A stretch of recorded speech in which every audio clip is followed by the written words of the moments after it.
This video contains news and analysis related to a recent terror attack in Kashmir. The content may include sensitive visuals and discussions that could be distressing to some viewers.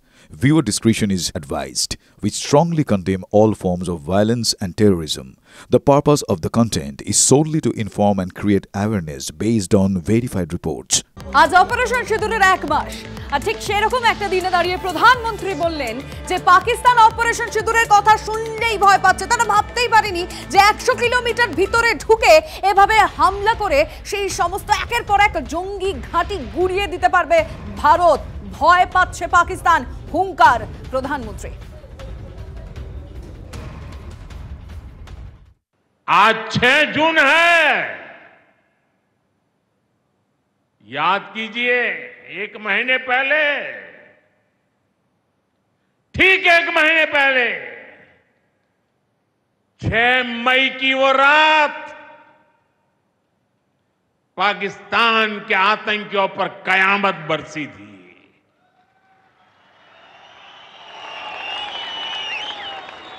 अब पाकिस्तान कभी भी operation सिंदूर का नाम सुनेगा तो उसे अपनी शर्मनाक शिकस्त याद आएगी। पाकिस्तानी फौज और आतंकियों ने कभी सोचा नहीं था कि भारत पाकिस्तान में सैकड़ों किलोमीटर अंदर जाकर के आतंकवादियों पर इस तरह वार करेगा। बरसों की मेहनत से उन्होंने आतंक की जो इमारतें बनाई थी वो कुछ ही मिनटों में खंडहर में बदल गई है। ইরানের বিরুদ্ধে একের পর এক প্রমাণ পাচ্ছে এবার গোয়েন্দারা। এবার আপনাদেরকে জানিয়ে রাখতে চাইবো সোশ্যাল মিডিয়াকে সে কেমন ভাবে ব্যবহার করেছে সেটা তো আমরা দেখেছি, কিন্তু এরই মধ্যে পাক পুলিশের প্রাক্তন এসআই নাসির ঢিল্লোর সঙ্গে পডকাস্ট করেছিল জ্যোতি মালহোত্রা। যে বিষয় সামনে আসছে, পাকিস্তানের নাসিরের সঙ্গে দেখা করেছিল জ্যোতি রানী। অবসরের পর ইউটিউব চ্যানেল চালাচ্ছিল নাসির। পাকিস্তানের গুপ্তচর সংস্থার নির্দেশে চরের মাধ্যমে সেনা সম্পর্কিত নথি সংগ্রহ করত এই নাসির। ভারতকে পরপর চিঠি লিখছে পাকিস্তান, জল চাই যে জল না পেয়ে ফের ভারতের কাছে কাতর আরতি। পাকিস্তানের দিল্লিকে 4টি চিঠি ইসলামাবাদের। পেহেলগাঁওয়ে জঙ্গি হামলার পরে সিন্ধু জলচুক্তি স্থগিত ভারতের। ফের দিল্লিকে চিঠি দিয়ে সিদ্ধান্ত পুনর্বিবেচনার কাতর আরতি ইসলামাবাদের। সূত্রের খবর, গত এপ্রিল থেকে এখনো পর্যন্ত 4টি চিঠি লিখেছে পাকিস্তান। ভারতের জলশক্তি মন্ত্রককে চিঠিগুলো লিখেছে পাকিস্তানের জলসম্পদ সচিব সৈয়দ আলী মুর্তাজা। ট্রাম্পের কাছে গিয়েও ফল মেলেনি। এবার ভারতের সঙ্গে আলোচনায় বসতে পুতিনের পায়ে পড়লেন পাক প্রধানমন্ত্রী। ভারতের সঙ্গে এক টেবিলে আলোচনায় বসতে চাই, সাহায্য করুন। রাশিয়ার প্রেসিডেন্টকে চিঠি লিখেছেন আরজি জানিয়েছেন পাক প্রধানমন্ত্রী শাহবাজ শরীফ।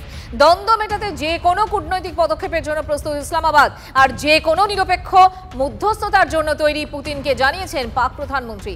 কথা হলে হবে, শুধু পাক অধিকৃত কাশ্মীর ফেরানো নিয়ে আগেই সেটা স্পষ্ট করেছে নয়াদিল্লি। আরো একটা বড় খবর দিয়ে আপনাদেরকে, এবার পশ্চিমের পর উত্তর পূর্ব ভারতেও কিন্তু জঙ্গি অনুপ্রবেশের চেষ্টা, কিন্তু সেই অনুপ্রবেশ সম্পূর্ণভাবে রুখে দেওয়া হয়েছে। আপনাদের জানিয়ে রাখতে চাইবো, ঠিক ভারত মায়ানমারের যে সীমান্ত, সেই সীমান্তে এই জঙ্গি অনুপ্রবেশের চেষ্টা হয়। নিরাপত্তা বাহিনীর সঙ্গে গুলির লড়াই চলে আর তারপরে জঙ্গিরা পিছু হটে। লংডিং জেলায় কয়েকজন জঙ্গি ঢোকার চেষ্টা করে। নিরাপত্তা বাহিনীকে লক্ষ্য করে গুলি ছোড়ে জঙ্গিরা। নিরাপত্তা বাহিনীর পাল্টা গুলি করতেই পিছু হটে জঙ্গিরা। এলাকায় ঘন ঘন পেট্রোলিং ভারতীয় জওয়ানদের। অবশেষে ভারত বাংলাদেশ সীমান্তে কাঁটাতার লাগাতে বিএসএফকে জমি দেওয়ার ছাড়পত্র রাজ্যের। আর এই মর্মে সীমান্ত লাগোয়া সবকটি জেলার প্রশাসনকে নির্দেশ। 356 একর জমি বিএসএফ এর হাতে দ্রুত হস্তান্তরের নির্দেশ নবান্নর। সীমান্তে কাঁটাতার লাগাতে এখনো পর্যন্ত 680 একর জমি কেনার টাকা দিয়েছে কেন্দ্র।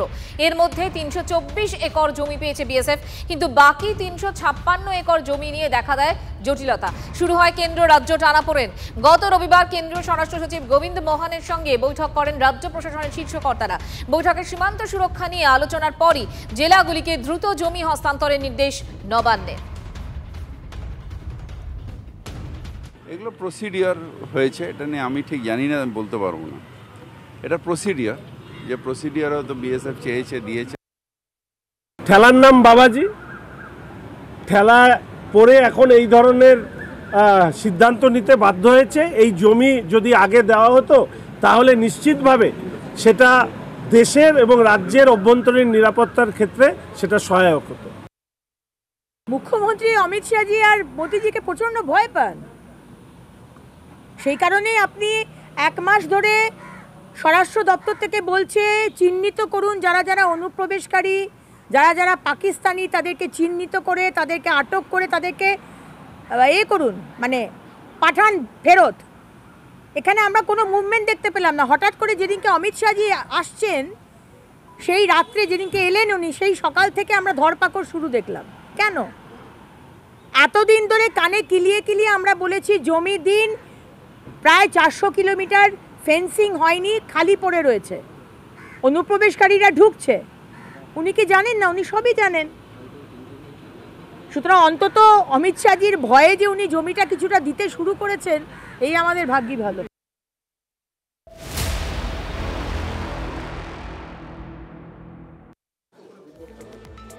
এই মুহূর্তে নজর রাখতে হচ্ছে বাংলাদেশের দিকে। দেখুন, বাংলাদেশে কিন্তু ভোট ঘোষণা হয়ে গিয়েছে, কিন্তু তাতে অস্থিরতা কাটছে একেবারেই নয়।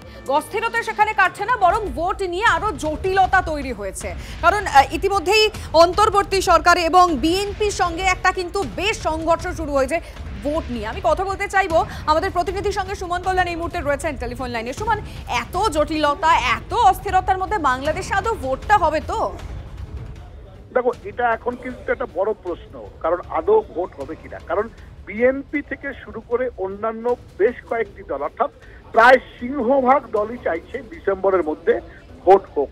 আর অপরদিকে এনসিপি, অর্থাৎ নতুন যে দল তৈরি হয়েছে বৈষম্য বিরোধী আন্দোলনের পর, তারা চাইছে যতটা দেরি করে হয় তার চিন্তা করতে। আর সেই মতোই কিন্তু চলছে ইউনিস। ফলে বাংলাদেশে যত দিন যাচ্ছে বিএনপি যেমন শক্তিশালী হচ্ছে, পাশাপাশি আওয়ামী লীগও কিন্তু বড় সড়ো ভাবে সংগঠিত হওয়ার চেষ্টা করছে। এই দুইয়ের যাতা বলে কিন্তু পড়েছে বিএনপি। দেখা যাক শেষ অবধি ভোটটা হয় কিনা, আমাদের তো নজর রয়েছে। ধন্যবাদ সুমন। ভোট হবে কিনা জানা নেই, তবে লিমা এটা ঠিক, বিএনপির প্রবল চাপে দিশেহারা মোহাম্মদ ইউনূস। ডিসেম্বরের মধ্যে বাংলাদেশের নির্বাচনের দাবিতে অনড় বিএনপি 2026 এপ্রিলের প্রথমার্ধে জাতীয় নির্বাচনের কথা ঘোষণা করেন বাংলাদেশের অন্তর্বর্তী সরকারের প্রধান উপদেষ্টা মোহাম্মদ ইউনূস। এপ্রিলে ভোট হলে আবহাওয়া প্রতিকূল থাকার আশঙ্কা, এছাড়াও সে সময় রমজান চলবে, প্রবল গরম, রমজানে প্রচারে অসুবিধে হতে পারে, তাই ডিসেম্বরেই ভোটের দাবি বিএনপি। ডিসেম্বরের মধ্যে কেন নির্বাচন সম্ভব নয়, ইউনূসের কাছে ব্যাখ্যাও চেয়েছে বিএনপি। এক্ষেত্রে ইউনূস নিরপেক্ষ কোনো মতামত দেননি, তেমনই অভিযোগ বিএনপি।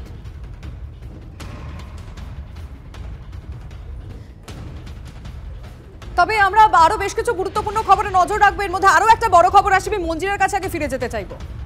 লিমা, দেখো, ইউনূসের রক্তচাপ বাড়িয়ে বাংলাদেশে ফেরার ইঙ্গিত কিন্তু শেখ হাসিনার। এর আগেও আমরা টেলিফোনিক বার্তা শুনেছিলাম। ইউনূসের বিরুদ্ধে অডিও বার্তায় ফের গর্জে উঠলেন আরো একবার হাসিনা। ইউনূসের সরকার জঙ্গিদের আশ্রয় দেয় তো হাসিনার। মোহাম্মদ ইউনূস নির্বাচন করার লোক নয়, আশঙ্কা হাসিনার। বাংলাদেশকে কাঙাল করেছেন ইউনূস, হুঙ্কার আওয়ামী লীগ নেত্রীর। একটা দেশকে সম্পূর্ণ ধ্বংসের দিকে সে নিয়ে যাচ্ছে, পুরো ধ্বংসের দিকে নিয়ে গেছে। কিন্তু বলছে আমরা কি সব করে ফেলবে। আর অনেকে বলছে নির্বাচন। আমি বলছি ইউনূস কিন্তু নির্বাচন দেওয়ার লোক না। আন্তর্জাতিক ভাবে অর্থনৈতিক মন্দা, সেখানেও কিন্তু আমাদের প্রতি বছর বাজেট বৃদ্ধি পেয়েছে, কিন্তু এবার সেখানে কমে গেছে। প্রত্যেকটা প্রতিষ্ঠান যেগুলি আমরা করেছি সবগুলি ধ্বংস করে দিয়েছে। আজকে দেশটাকে একেবারে ধ্বংসের দিকে নিয়ে গেছে। আজকে সারা বাংলাদেশের আকাশ বাতাস স্বজন হারা বেদনায় হাহাকার, ক্ষুধার্ত মানুষের হাহাকার, কর্মহীন তরুণ সমাজের হাহাকার। এই সুদখোর অবৈধভাবে ক্ষমতা দখলকারী ইউনূস এবং তার উপদেষ্টা এবং তার এই সেই সমন্বয়ক, এরা আসলে একেবারে জঙ্গি একটা সন্ত্রাসী। কারণ সব জঙ্গিদের তো ছেড়ে দিয়েছে। এই জঙ্গিদের হাত থেকে বাংলাদেশটাকে মুক্ত করতে হবে। ইনশাল্লাহ আমরা একদিন তা করব, এবং যারা এই ধরনের নির্যাতন করেছে তাদের বিচার এবং এই ইউনূস সহ তাদের বিচার বাংলা মাটিতে ইনশাল্লাহ